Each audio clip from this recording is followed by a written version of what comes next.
Informasi berikut ini bagi sebagian orang mungkin tidak disukai, bagi sebagian orang mungkin tidak diperdulikan, bagi sebagian orang lagi bisa membuat Indonesia negatif citranya di mata dunia. Beberapa jam setelah Indonesia memutuskan memberikan suara dengan pernyataan no atau tidak mendukung R2P di sidang PBB, Lembaga Keuangan Dubai dan beberapa lembaga keuangan yang rencananya mendukung Indonesia Investment Authority atau SWF ala non-MMT menarik mundur dukungan mereka. Sehingga rencana besar SWF bisa gagal seperti rencana pemindahan ibu kota yang melambat bahkan berkesan mulai dilupakan oleh yang melakukan inisiasinya. Pastinya banyak yang tidak percaya bahwa keputusan keberangkatan haji di Indonesia ke Mekah yang sudah 2 tahun ini ditunda adalah keputusan politik. Juga ketika tim All England kita tidak dapat izin bertanding, ini masalah politik. Tapi banyak yang tidak percaya, alias kebijakan politik Indonesia kental miring ke satu sisi, membuat sisi berlawanan mulai dalam tanda petik melakukan sesuatu unjuk kekuatan. Akhirnya hanya Tiongkok yang BUMN-nya mau bekerja sama dengan BUMN Indonesia. Hanya vaksin Tiongkok yang besar jumlahnya yang mau disediakan untuk Indonesia. Adakah informasi sekilas ini ada benarnya atau praduga tak ada alasan seperti info yang disampaikan para buzzer bayaran ahli pecah belah bangsa ini? Apa itu R2P yang dijawab oleh Indonesia no dengan alasan yang mengada-ngada, lebih tepatnya maksa alias vote no-nya biar berkesan tidak membela kakak tertua Indonesia saat ini yang bernama Tiongkok. R2P adalah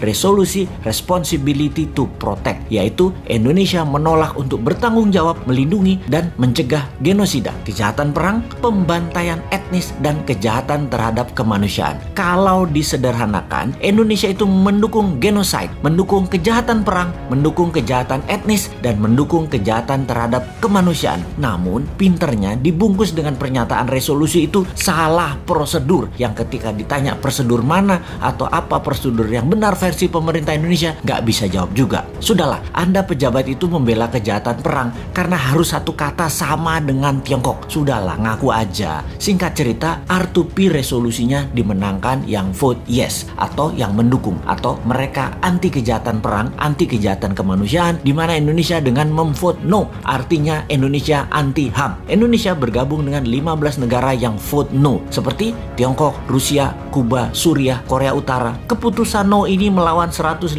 negara yang memvote yes, seperti Jepang, Amerika, Timor Leste, Malaysia, Spanyol, New Zealand, Australia, Myanmar, Filipina, dan lain sebagainya. Alias di regional, keputusan no Indonesia sejalan dengan keputusan kakak tertua Tiongkok yang berbeda dengan keputusan negara tetangga Indonesia seperti Australia, Papua Nugini, Timor Timur, Malaysia, dan Filipina. Hebat keputusan yang berani sekali itu. Ini sudah menunjukkan Indonesia nggak kompak dengan ASEAN dan regional tetangganya. Oke lah, apapun itu semuanya sudah diputuskan dalam politik luar negeri. Dan inilah yang jadi masalah ketika kebijakan negara beda dengan mainstream atau jalur utama. Jadi berhaji dilarang, mudah-mudahan bukan pesanan Amerika ke Saudi ya. Benar-benar mudah-mudahan karena alasan lain. Seperti apa? Duit hajinya nggak ada misalnya. Kepake sama proyek apa gitu. Ya mudah-mudahan bukan tekanan negara lain. Gawat soalnya kalau itu artinya. Jadi ketika banyak negara tarik diri, tidak kasih investasi ke proyek Indonesia, bukan karena tekanan negara superpower, tapi memang proyek investasinya tidak menguntungkan, atau bunga pinjaman IMF yang rata-rata negara lain dapat 4%-an, Indonesia 2% lebih mahal, sekitar 6%-an, sehingga bunga pinjaman yang dibebankan ke APBN hampir senilai 290